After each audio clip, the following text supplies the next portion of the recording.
Bu Gentra kuniga 85 ming, 90 mingdan chiqadi. Bu Damazimiz 70 ming, 80 mingdan chiqadi. Mana bu Nexia uchimizdan 80 ming, 85 mingdan kunlik to'lovi chiqadi. Oylik to'lovi misol uchun buniki 2 million 800 mingdan e'tibor beringlar. 4 yilga 2 million 800 mingdan, buniki 2,5 milliondan, bu Damazniki 2 million 200 ming so'mdan. Buniki oylik to'lovi 4 yilga 7 milliondan.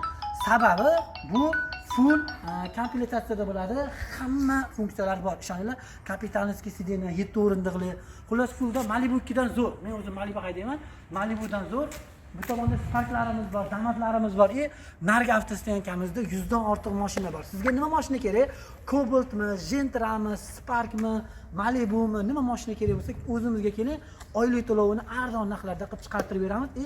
Boshlang'ichga bo'layotgan bo'lsa, arzimagan summalar bo'ladi. Misol uchun, o'zingizda Nexia bir mashinangiz bormi, eskiroq, yil eskiroq Matiz mashinangiz bormi, Jiguli bormi, Tiko'ngiz bormi, olib kelsangiz, hisoblaymiz. Trading xizmati ham bor bizda. Hisoblab turib, ortiqcha pulingizni qo'lingizga qaytarib beramiz. Kami bo'lsa siz qo'shasiz. Xullas, tanlovda adashmanglar. Bizda Lubuji bilan solishtirganda oylik to'lovlar ancha arzon. Realni gap, kelinglar, ko'ringlar, mashinani mininglar, grafika bilan tanishinglar. Ma'qul kelsa xarid qiladilar. Boya aytganimdek, bizda tanlov imkoniyati keng, 100 dan ortiq mashinamiz bor. Oylik to'lovlari arzimagan 80 ming, 90 ming, 100 ming atrofidan chiqadi. Videoga like bosib, mashina olaman deb yurgan tanishlarga yuborib qo'yinglar. Admin raqami 95lik 702 19 49 bo'ladi.